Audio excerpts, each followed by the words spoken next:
Hi guys and welcome. This is going to be a slightly different kind of video. As you can see, I'm actually kind of on my bed in my really fluffy wolf blanket. I've got some candles lit to set the atmosphere. I've got my little lights on. So it's a little bit different. Today I'm going to be talking about my first memory of really kind of encountering my first entity or spirit. This is when I moved to Yorkshire with my family when I was like super young, and kind of just how that progressed really. So if you like things all supernatural and spooky, turn out the lights, grab a drink, it's probably going to get interesting. So I just kind of want to preface this kind of story that I possibly had other encounters, but I don't really have that many great memories of them, just because I would have been so young. We moved into the house that I grew up in when I was super young. Like, I'm talking like 5 or 4, like I was young. And to be honest, like the encounter was almost immediate, rather than like, it wasn't like a progressional thing, or it wasn't like I had years and anything. It was like almost like immediate, because I remember moving into the house. I remember I remember the whole process of moving, and I remember everything that kind of started with it. Now, to kind of give you an idea of the actual layout of the house that I grew up in, as you kind of come through the main front door, immediately on the right there's like a little bathroom, and then beyond that is the stairs up to the upstairs part. You go up the stairs and there's like a little square bit, and you step up one more step, and then to the back of the house where you come up the stairs is a little box room. Then you have the big bedroom here that kind of comes after that. So you're on the square bit, so you do a U-turn down the corridor that runs along the stairs. So the corridor's here, and the stairs are here coming up. So you come up the stairs, turn onto the corridor. At the end of this little corridor you have the other main bedroom, and then you have the bathroom at the front of the house. So when we first moved into the house, the actual stairs themselves, as you came up, there was like a banister that was made completely of plywood, and it was like a bulk plywood, so you couldn't see through. You had to look over to look down the stairs. My parents decided that they didn't want that, and so they actually got rid of that particular type of banister and installed spindles, a spindle banister, so you could actually see through the slats. When my parents were decorating the house or doing the house up, like we'd only been there for about a week, and I remember it literally just been a week, and this is when the encounters started. And I remember being in my bedroom at night, and I'd woken up, and I saw the bedroom door open, and I saw someone poke their head in and kind of look around, and then go back out, and the door closing again. Excuse me. And I just kind of put it down to it being one of my parents. I was really tired, it was really dark, and I just put it down to it being one of my parents coming in and just checking that my brother and I, because we used to share a room, were asleep. I remember asking them the next day, and they said it wasn't either of them, and that I was probably just imagining or dreaming, and being that young, I believed them, and I just kind of like shrugged it off as probably was dreaming. It was really late at night, and to be honest, at that age, and even as a child, I did have a really active imagination. Like, this isn't news. I was a very imaginative child. Even to this day as an adult, I have an incredible imagination. But so it wasn't out of the question. It wasn't like impossible for it to have been a dream or my imagination. However, this kind of continued over the next few weeks, that I would wake up, and because I was the other thing as well, like I can be a deep sleeper.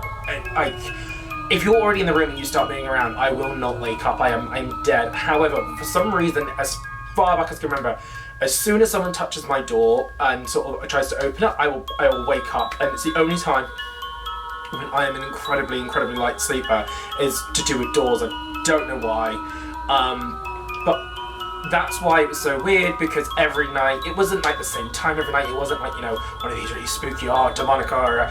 It was just every few nights, for the next couple of weeks, I would wake up and see the door open and someone look in and go back out. It wasn't until a couple of weeks later that I had woken up in the night and I saw someone sitting in the middle of the floor of the bedroom. Now, what was strange about this was I was the youngest person in the family at this particular point, and I was also the smallest person in the family at this point, and this person was the same height as me. So I knew it wasn't any of my family. Now, another thing about me is I was so afraid of the dark as a child. Like I was terrified of the darkness. Literally, I saw things in it. I used to be afraid of what was in it. I used to hate going to bed because I was so afraid of the dark. But what was really strange about this is I wasn't afraid when I saw this particular person on the floor. I didn't feel in danger. I didn't feel afraid. And I just remember laying there watching them. I don't really know for how long, because my sense of time was a bit off as a child. I'd probably guess for about 5 or 10 minutes. Like, it wasn't like a long time. I'm not gonna say it was hours. It was just 5, maybe 10 minutes. I was laying watching them, and it wasn't until they turned around and I saw it was a little girl, and she looked at me. And to be honest, she looked more afraid, like not really like terrified, but she looked a bit startled and really shocked. And I just remember her fading away. Like, that's the only way I can think to describe it, is just that she faded. Now, I'm not quite sure why she seemed really shocked, but thinking back on it, it might have been at that point, she didn't know I could see her and that I was watching her. I don't really know. But after the new banister was installed, I stopped seeing her so much in my bedroom. And I remember one time coming up the stairs, I heard someone say hello in like a young girl's voice. Now, the only person for the age of the voice it would have been was my sister, but I knew she wasn't in the house. And as I looked up, there was this little girl looking through the spindles of the banister down at me on the stairs, and I remember, because I wasn't anticipating it, just jumping out of my skin. I was a bit terrified because I wasn't expecting it, and I jumped back and she just vanished. This would then just start a trend in the house, and a little while after this, I realised and I found out that my mother and my cousins could see her as well, and that the rest of my family could, or the majority of the rest of my family could see her as well. When I was a little older, I was about 9 years old, my parents, the sort of jobs that they had, would sometimes have to leave the house early in the morning. This wasn't such a big deal because a lot of time my older siblings would be there to look after me in the mornings, but sometimes they also would have to leave to go to school early before me. I was quite a responsible child. Like, there was nothing like really out the way that I wasn't really trusted with, and because where I went to school at this specific age, when you stepped out of my house, you could see the school from my house. It was super close. So what my parents would do was leave me a spare key. I would lock the main door and post it through the letterbox.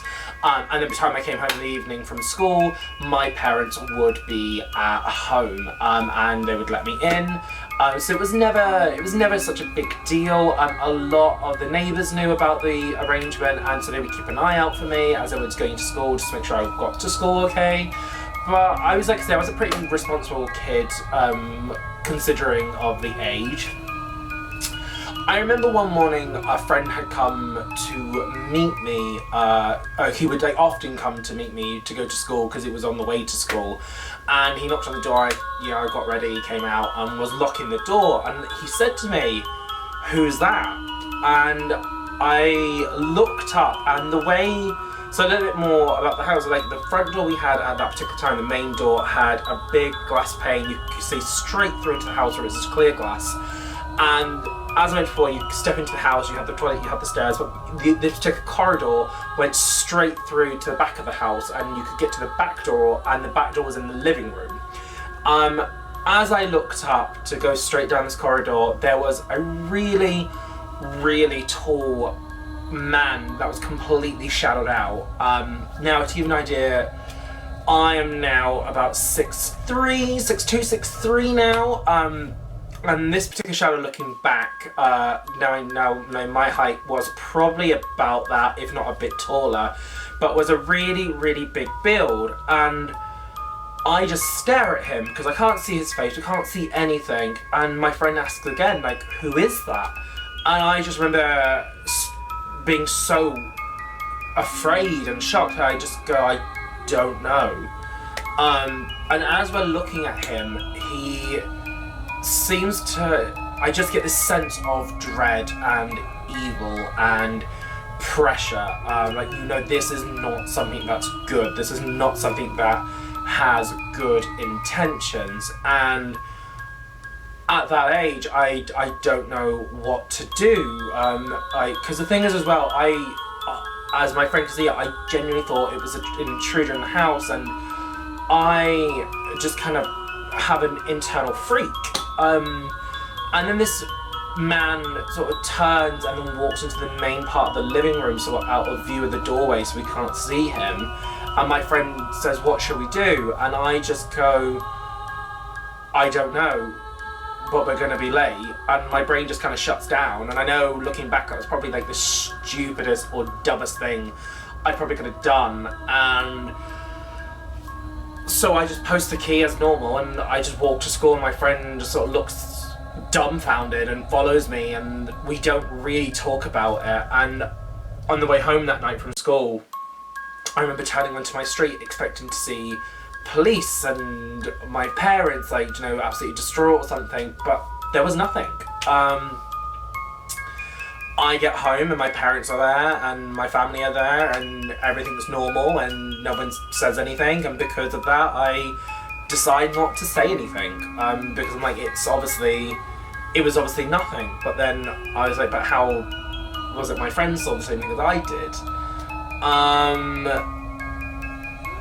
Obviously from that point my friend stops coming to visit me and pick me up from home to go to school. I do not blame them at all. But it was around this time that we actually stopped seeing the little girl for a little while, or I certainly stopped seeing her. And this presence of this man, this heaviness, just consumes the atmosphere of the home. And you know, there is this heaviness in the home around this point, and I see him not just within the home, but I see him everywhere I go. I remember one time during the break at school, in primary school, seeing him looking through the gates of the school into the school at me. I remember seeing him, I was out shopping with my mother, and I sort of wandered off a little bit. Again, they didn't really have that many worries with me, and seeing him at the end of the aisle of a shop, and I just saw him everywhere, and I would wake up and see him at the foot of my bed. And it was around this time I would start waking up with weird bruises on my legs and sometimes my arms, and like sort of like scratches and things like that. I remember at one point kind of going into more of my teen years, I ended up having a bruise or like a really weird mark here on my neck. It was almost like a thumbprint, like someone had gone like that and really pressed hard on me and had left a massive mark. And it was just continuous, and I went through a really low stage of my life, like emotionally and mentally, and like in vibration wise and energy was really, really low. And like I say, this went on for a few years, and then I was out with my mother one time, and we'd gone to a different city for a day out, and this woman rushes up to me and hands me some daffodils and turns to my mother and she says, "Don't worry, he's going to be fine." And like my mother and I just look at each other like, what is she talking about? And she takes my hand and my mum's hand and smiles and then just rushes off, and that was it. like, it's not like she asked for money, it wasn't like she just gave me these daffodils, and I remember taking them home, and like, it was such a weird moment for us, because we were like, what just happened? Like, that's random. And I remember taking the daffodils home, and from then on, like, the atmosphere just got lighter, and like, there was like a pressure on my chest had been removed, and within the house at that point, I stopped seeing him, and the little girl returned, and we started seeing her again through the banister on the stairs, and it was weirdly reassuring to see her again, because she was, you never got any negative energy from her either. Like, she was such a sweet little girl. She would play tricks on you. Like, she would sometimes startle you, and you knew it was playful. You knew it was just like when a child hides behind a tree and jumps out to scare the parents, and like, you know, your keys would be moved, or like pennies would go missing. Like, it wasn't like proper money. It was like little, just small pennies that would go missing. And like turn up somewhere else, and she was just such a playful spirit, and whenever she was like around a lot, the energy in the house was so much higher, and like, everyone in the family was much happier. So the fact that she was gone for so long, especially for me, I think was a really big sign that something negative had really attached itself to the house, or it certainly had attached itself to me. I have seen this shadow man since being an adult, especially since I've moved out, especially during some of my darker times, and I will talk more about that in another video. But recently, my family have sort of said they have been seeing this little girl less and less, and it's been a while. Especially my cousins have sort of said that, you know, they haven't really seen her around a lot, which so we're kind of concerned about, because she's such a sweet little girl. We never really like spoke to her. She never really spoke at all.